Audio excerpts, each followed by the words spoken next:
We all go through the same door, and that door is welcome to the military, sign a bunch of papers, one of which is for your life.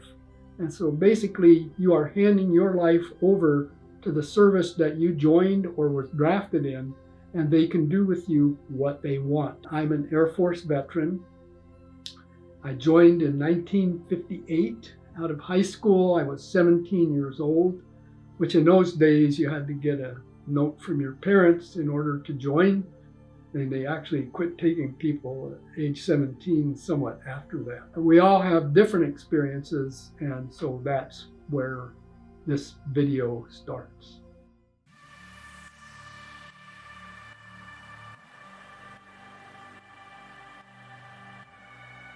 Some of us are may have it all together, or some of us are still figuring it out. Even if a veteran might look fine on the outside, a lot of us veterans, we really can hide a lot of our pain. Get to know a veteran and ask about, what their service was like. And be respectful and everything, and just talk to them. We're fine. The positive overwhelms the negative, so thank you, Uncle Sam. These are the greatest people in the world. There's absolutely no pretension. We just sit around and talk, we laugh, and we do good stuff.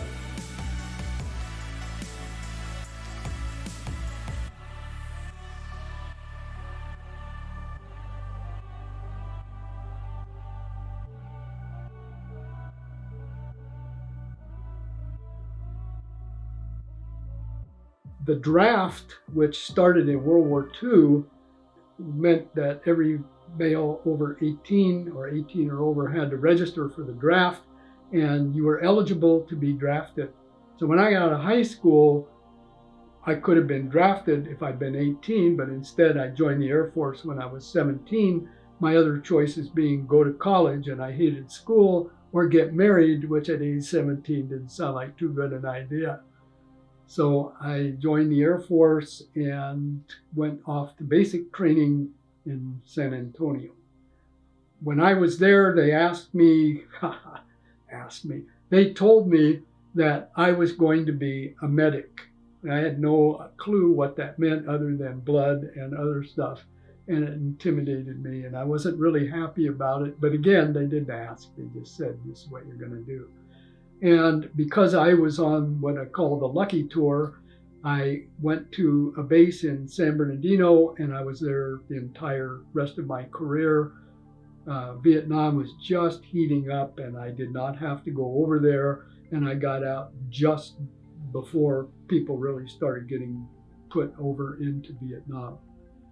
My experience really was that as age 17, I was a spoiled kid from San Francisco, just got out of high school, and I got into the military, and I grew up really, really quickly.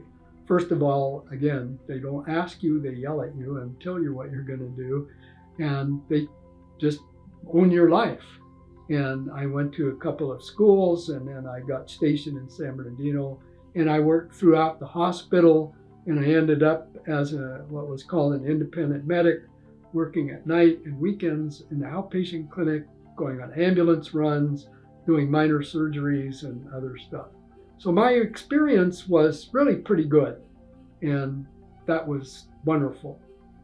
But on the other hand, I was not ready to give up school. I had started when I was in, and I went to college when I got out. And I had a very good career in high tech. But something I noticed is that I was holding myself accountable, and being held accountable didn't bother me at all. And this is something that I got from the service. They treated you as an adult. Day 2, day 1, they just yell at you. But day 2, you're an adult. We're going to give you a job. We expect you to do it, and no excuses. And I think that's one of the things that runs through the veterans that you'll run into.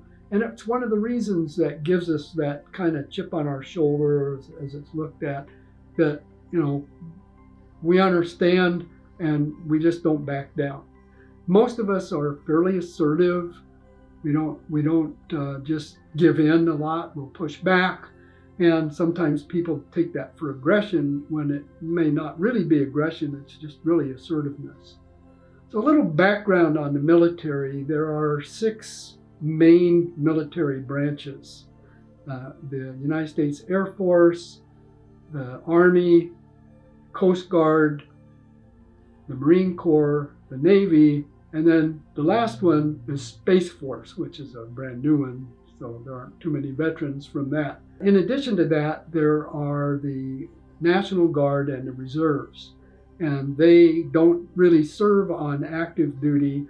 The Veterans Administration has a thing that says if you've served 24 months in active duty, then you're eligible for benefits. And most of the reservists and National Guards don't, although they are at standby for that. And during the post 9/11 conflicts, there were many National Guard and Reserve units that got called to active duty. Now, there are about 5 or 6 service eras, starting with World War II, and then Korea. Korea ended in 1954, and then Vietnam started really in 1961, but the main part of it started really about 1963, 64, I think it was. After that, when the Vietnam War was over, is the kind of post-Vietnam era, and then Gulf War was back in the late 1990s, and then followed by 9/11. So those are the basic eras, and we're going to have somebody from each one of those give their background and talk a little bit about their service. We ask that you don't judge us for what we were, but what we are. Thank you.